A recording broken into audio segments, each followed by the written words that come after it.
College की सालाना fest की रौनक अपने चरम पर थी, लेकिन अनामिका इस सबसे दूर ऑडिटोरियम के पीछे वाले शांत बगीचे में बैठी थी।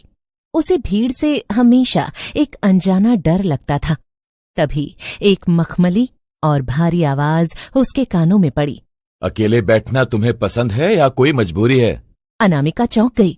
उसके सामने एक लंबा सुदर्शन युवक खड़ा था। उसके चेहरे पर एक अजीब सी, लगभग अलौकिक चमक थी। बस भीड़ में मेरा दम घुटता है, मुझे शांति अच्छी लगती है। हम काफी मिलते जुलते हैं। मेरा नाम आर्यन है। मुझे भी ये शोर शराबा शोर ही लगता है, संगीत नहीं। उस रात की वो छोटी सी मुलाकात कब घंटों की बातों में बदल गई, अनामिका को पता ही नहीं चला। आर्यन के बात करने का लहजा पुराना और बहुत ही तहजीब वाला था। हफ्तों बीतते गए। आर्यन अब अनामिका की जिंदगी का केंद्र बन चुका था। वो अनामिका का इतना ख्याल रखता था कि कभी कभी अनामिका को खुद पर ही जलन होने लगती थी। आर्यन की कुछ आदतें अनामिका को खटकने लगी थीं। एक दोपहर अनामिका ने आर्यन को लंच पर बुलाने की कोशिश की। आर्यन, तुमने आज भी कुछ नहीं खाया, चलो ना उस नए कैफे में चलते हैं, वहां का पास्ता तुम्हें पसंद आएगा। नहीं अनामिका, मुझे बाहर का खाना रास नहीं आता। मेरा पेट तुम्हारी बातों से ही भर जाता है, और वैसे भी धूप मुझे थका देती है। लेकिन आर्यन, तुम कभी सूरज की रोशनी में बाहर क्यों नहीं निकलते? और मैंने तुम्हें कभी पानी पीते तक नहीं देखा। तुम्हारी मौजूदगी ही मेरी हर भूख और प्यास मिटा देती है। क्या तुम्हें मेरा साथ काफी नहीं है? आर्यन की बातें रोमांटिक थीं। वो प्यार था या खौफ, वो समझ नहीं पा रही थी। अनामिका ने हाल ही में शहर के बाहरी इलाके में एक पुराना विक्टोरियन स्टाइल बंगला किराए पर लिया था। बंगला खूबसूरत था। उसकी रूममेट शालिनी अक्सर काम के सिलसिले में बाहर रहती थी, जिससे अनामिका अक्सर वहां अकेली होती थी। एक रात जब बाहर मूसलाधार बारिश हो रही थी, आर्यन अनामिका के पास था। अचानक इतनी ठंडी क्यों हो गई? खिड़कियां तो पूरी तरह बंद है। जब पुरानी यादें कमरे में टहलने लगती हैं, तो हवा अक्सर ही ठंडी हो जाती है। तुम कैसी डरावनी बातें कर रहे हो आर्यन, मुझे डर लग रहा है। अनामिका ने बिजली जाने के बाद एक मोमबत्ती जलाई। उसने दीवार की ओर देखा और उसके पैर जम गए। रोशनी में अनामिका की परछाई साफ दिख रही थी, लेकिन उसके बगल में खड़े आर्यन की कोई परछाई नहीं थी। उसे लगा शायद उसकी आंखों का धोखा है, पर डर ने उसके दिल में जड़ें जमा ली थी। अनामिका के बचपन का दोस्त रोहन एक पैरानॉर्मल इन्वेस्टिगेटर था। उसने जब अनामिका के फोन कॉल पर उसकी घबराहट सुनी, तो वो तुरंत उससे मिलने पहुंचा। अनामिका, ये आर्यन अचानक कहां से टपक पड़ा? मैंने कॉलेज के रिकॉर्ड्स चेक किए, वहां इस नाम का कोई लड़का नहीं है। उसका कोई सोशल मीडिया अकाउंट नहीं है, कोई आधार कार्ड नहीं है। वो है कौन? तुम बस चल रहे हो रोहन, वो थोड़ा अलग है बस। अलग नहीं, वो अजीब है। क्या तुमने गौर किया है कि जब वो सड़क से गुजरता है तो मोहल्ले के कुत्ते क्यों रोने लगते हैं, या फिर वो आईने के सामने जाने से क्यों कतराता है? अनामिका, ये सब सामान्य नहीं है। अनामिका ने रोहन को पागल कहकर भगा दिया, लेकिन उस रात उसने एक छोटा सा प्रयोग किया। जब आर्यन सोफे पर बैठा था, तो उसने चुपके से उसके पीछे एक छोटा आईना रखा। आईने में सोफे का कुशन तो दिख रहा था, लेकिन आर्यन की जगह सिर्फ खाली जगह थी। उसी समय शालिनी घर लौटी। उसने जो देखा, उसने उसकी चीख निकाल दी। अनामिका, तुम पागल हो गई हो? तुम हवा में किससे बातें कर रही हो? शालिनी, पागल मत बनो। आर्यन यहां बैठा है मेरे सामने।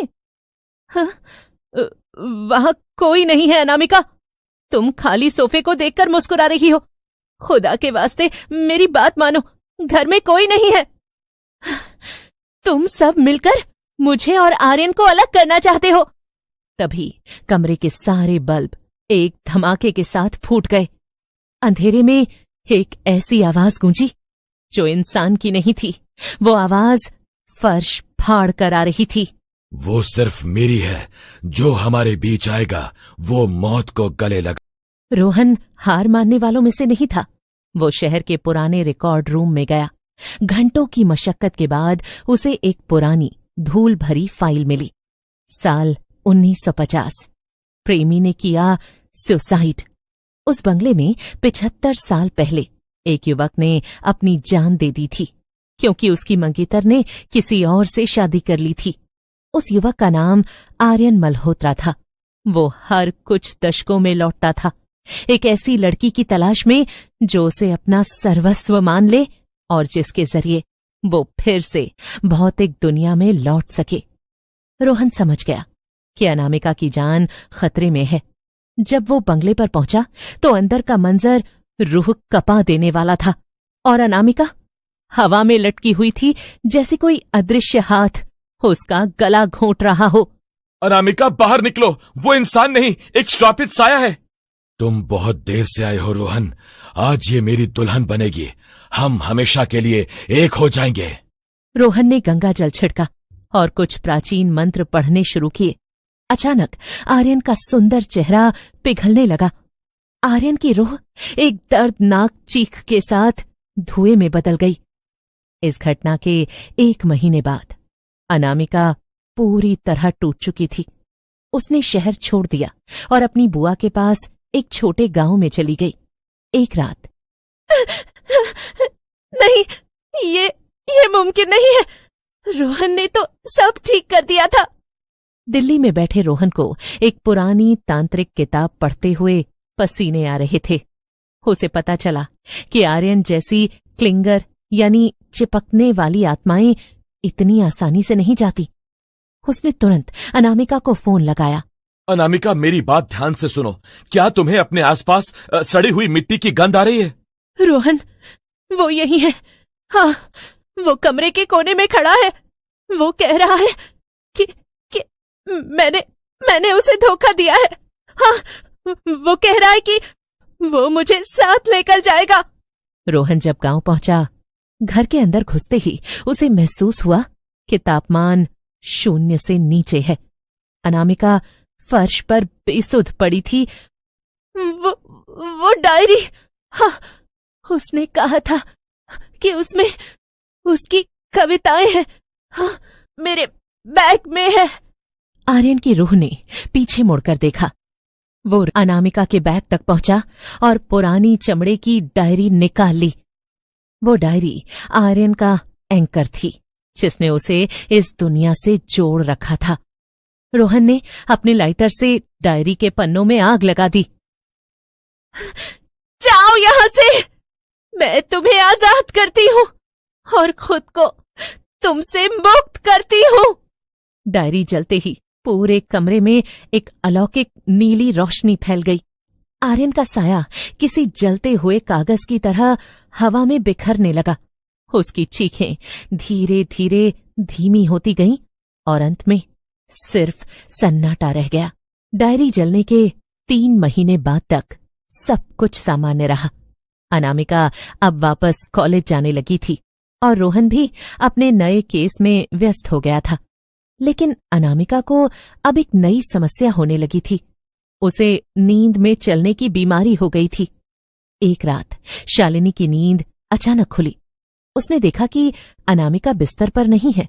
वो उसे ढूंढते हुए किचन में गई तो उसकी रूह कांप गई और फर्श पर गिरी हुई राख को अपनी उंगलियों से चाट रही थी। अनामिका, ये क्या कर रही हो? अनामिका धीरे से मुड़ी।